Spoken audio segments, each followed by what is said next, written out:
नमस्कार दोस्तों, मैं ज्योतिष आचार्य वासुदेव मिश्रा आपका अपने चैनल मिरेकल ऑफ एस्ट्रोलॉजी में हार्दिक स्वागत करता हूं।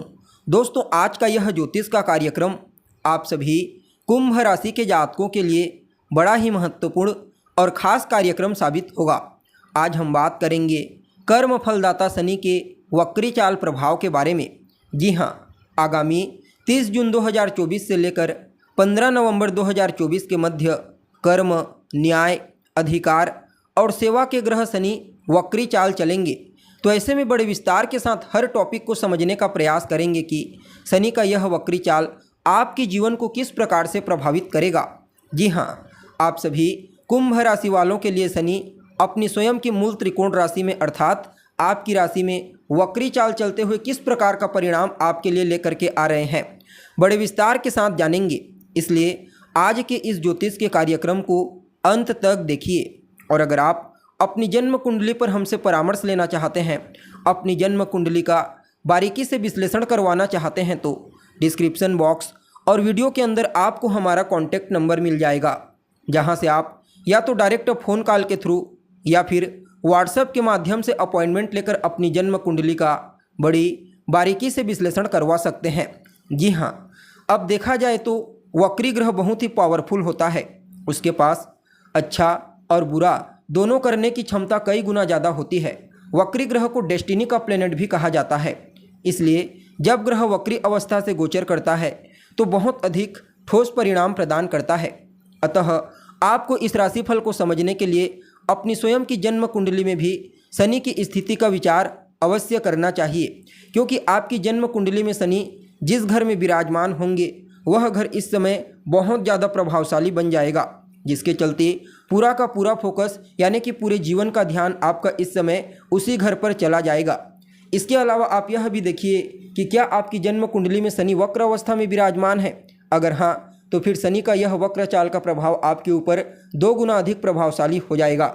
इसलिए आपको अपनी स्वयं की जन्म कुंडली में भी एक बार शनि की स्थिति का अच्छे से निरीक्षण अवश्य कर लेना चाहिए। जी हाँ, अब देखा जाए तो आप सभी कुंभ राशि के जातकों के लिए शनि का यह वक्री चाल गोचर कुंडली में आपकी राशि से ही होने के लिए जा रहा है। यहाँ पर शनि के पीछे आने की टेंडेंसी होगी आपके 12वें भाव की तरफ।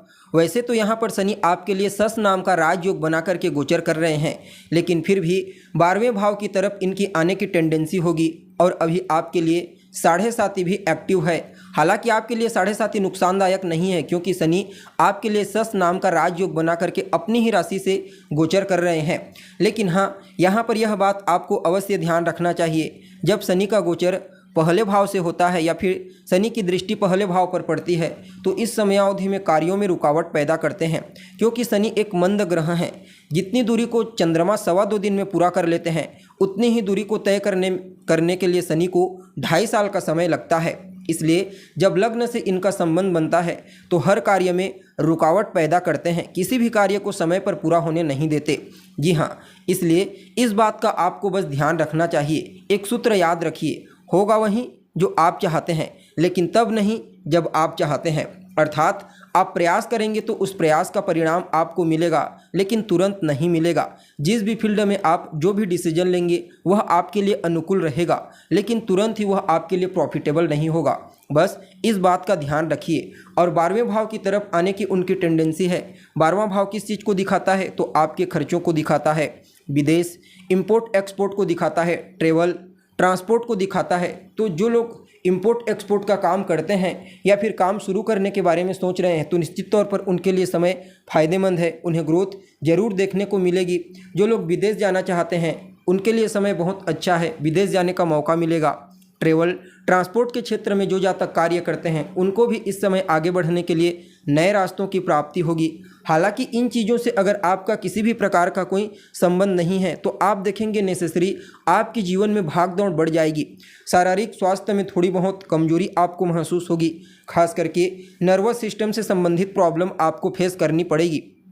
इसके अलावा देखा जाए तो पैरों की हड्डियों में अगर पहले से ही कोई समस्या है तो वह समस्या और ज़्यादा बढ़ जाएगी। जिन लोगों को पहले से ही किडनी से संबंधित प्रॉब्लम है तो उनकी समस्या भी इस समय बढ़ने वाली है, तो सावधानी तो बरतनी पड़ेगी।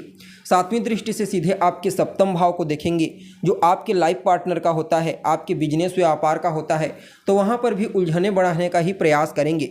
दसवीं दृष्टि से कर्म क्षेत्र में थोड़ी बहुत परेशानी क्रिएट करेंगे और ऑलरेडी आपके लिए साढ़े साथी भी एक्टिव है, तो निश्चित तौर पर यहाँ पर आपके जीवन में कुछ न कुछ उथल पुथल तो बनी रहेगी, लेकिन फिर भी आगे बढ़ने के लिए, सफलता प्राप्त करने के लिए कुछ नए अवसर आपको प्रदान करेंगे।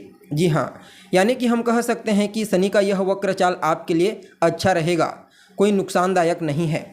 अब अगर उपाय के बारे में बात की जाए तो देखिए, शनिदेव के इष्ट देव कौन होते हैं, तो भगवान शिव। परिणाम स्वरूप शिव की उपासना करना इस समय आपके लिए बहुत ही अच्छा रहेगा। अगर आप शिव स्वरूप हनुमान जी की आराधना करते हैं तो इससे यह वक्री चाल आपके लिए श्रेष्ठ परिणाम प्रदायक साबित होगा। जी हाँ, इसके अलावा अगर आपको मालूम होगा तो इस धरती पर भगवान शिव के दो जागृत स्वरूप कहे गए, एक तो होता है प्राण प्रतिष्ठित शिवलिंग और दूसरा होता है प्राण प्रतिष्ठित रुद्राक्ष। शनि के भी दो रुद्राक्ष कहे गए, 7 मुखी और 14 मुखी रुद्राक्ष। 7 मुखी रुद्राक्ष को धन प्रदायक माना जाता है, लेकिन 14 मुखी रुद्राक्ष थोड़ा सा महंगा होता है। यह शनि का हायर डायमेंशन रुद्राक्ष होता है, लेकिन जिन लोगों के पास अर्थ की कमी है वह 7 मुखी रुद्राक्ष धारण कर सकते हैं, और जिन लोगों के पास पैसा है वह श्रद्धापूर्वक 14 मुखी रुद्राक्ष धारण कर सकते हैं। थोड़ा महंगा मिलेगा, लेकिन इसके फायदे भी बहुत ज़्यादा हैं। जी हाँ, तो दोस्तों, हमें उम्मीद है जानकारी आपको पसंद आई होगी। जानकारी पसंद आए तो इसे अपने दोस्तों के साथ, अपने रिश्तेदारों के साथ शेयर अवश्य करें। अभी के लिए बस इतना ही। पुनः मुलाकात होगी एक नए और ताज़ा एपिसोड में। तब तक के लिए आप हमें इजाज़त दीजिए। नमस्कार।